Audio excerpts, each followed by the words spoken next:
Hello and welcome back to the Snappiness YouTube channel. I hope you're doing well wherever you are in the world, that you're taking great pictures, and best of all, most of all, that you're having fun with it. Today I have something a little bit different for you. I have over there in a box, I don't want to touch it because it's so gross. I have a camera and two lenses that I bought on eBay that are filthy. And today we're going to do a little bit of DIY cleaning and see if we can't spruce it up and get it looking ship-shape perfect, or at least workable, touchable without me grossing out. And maybe you'll learn some cleaning things along the way, and maybe we'll have a nice working camera at the end of it. The backstory behind this camera, this is an Olympus E-300 that I bought on eBay. The person just had one little kind of blurry picture, or maybe two little blurry pictures, and I just went for it. They said it was working condition, so I bought it. A couple weeks later it came. It was in Canada, so it took a while to come. And I opened the box and it was filthy. Everything was gross. The battery had corrosion on it. Every little nook and cranny of the camera had little grime, and almost like I'd been sitting in a wet garage for a long time or something weird like that. And anyway, so I contacted the seller and I said, I need to return this because this needs to be disclosed.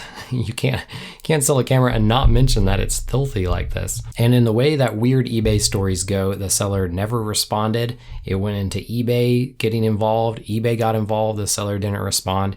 And I just got my money back and a filthy camera. So I figure I might as well be the one to clean it instead of just donating it or trying to sell it filthy like this.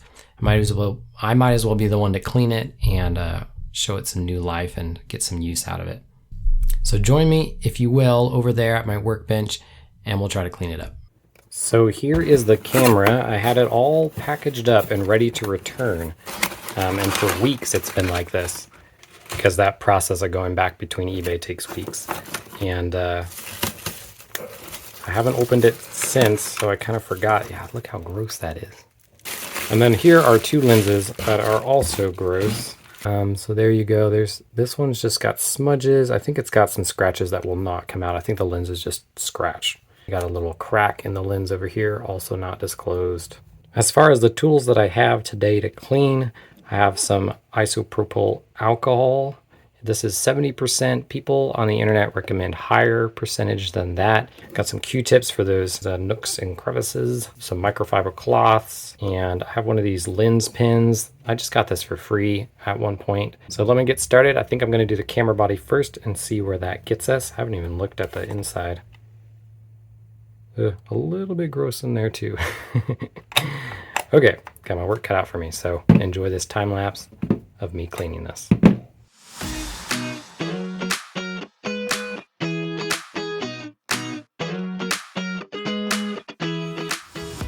Now this carry of the camera is really tough to get into.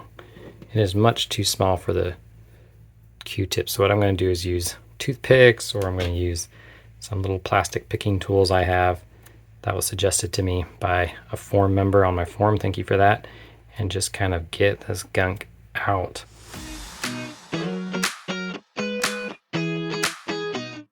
Look how many Q-tips I've gone through already. Hey.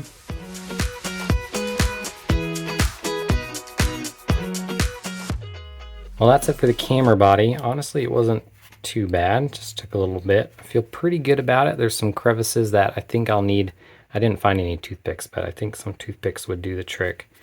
I ended up cleaning inside all these ports. They were gross in there as well. It uncovered some things like the LCD screen is very scratched. It's not a deal breaker to me. I mean, it's not like these old screens were that high resolution anyway. So, okay, so let's move on to cleaning the lenses.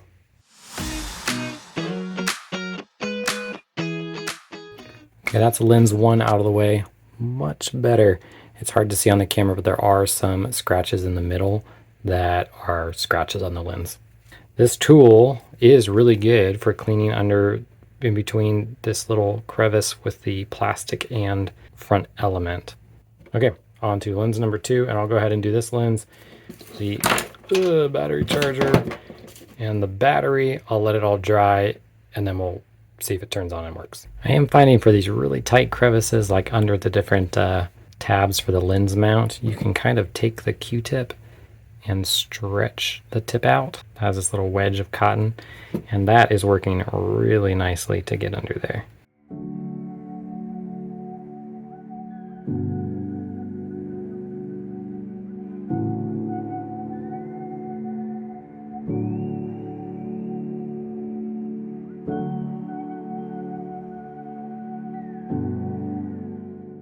Whew. Okay, all right, we're finally done cleaning. That took a while, hopefully not long for you. I'll speed it all up for you.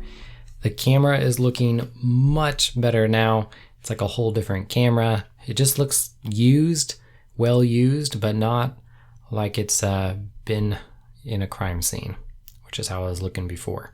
I'm really happy with how that turned out mostly. I think it worked out in the end. For the battery, I did end up using vinegar. That's a little trick people use on battery corrosion to get rid of it. And it looks pretty good, in pretty good shape. There's still a little bit of gunk on it. And I don't really want to deep clean a battery. Like I don't want to start scraping it. And I think in the end, I'll just get rid of this battery and get a brand new one because it's not too much money. But here's the moment of truth. Does the camera turn on? I've let everything dry for a while, sit and dry. Pop the battery in and flick on the on switch.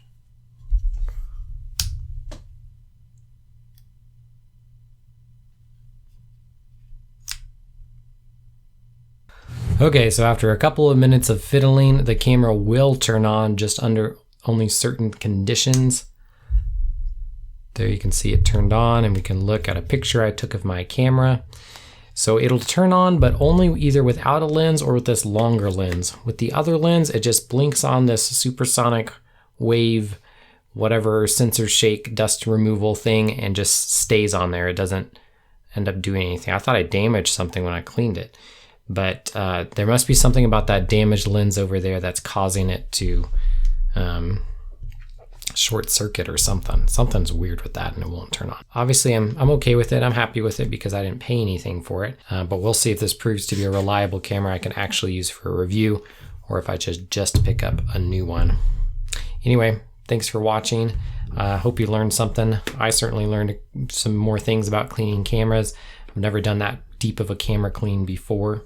Let me know how you like to clean your cameras and any tips and tricks you have in the comments below. You'll help me and maybe you'll help some other people out. And also comment below what the grossest camera was, the most broken camera, the most surprising camera you purchased from eBay was.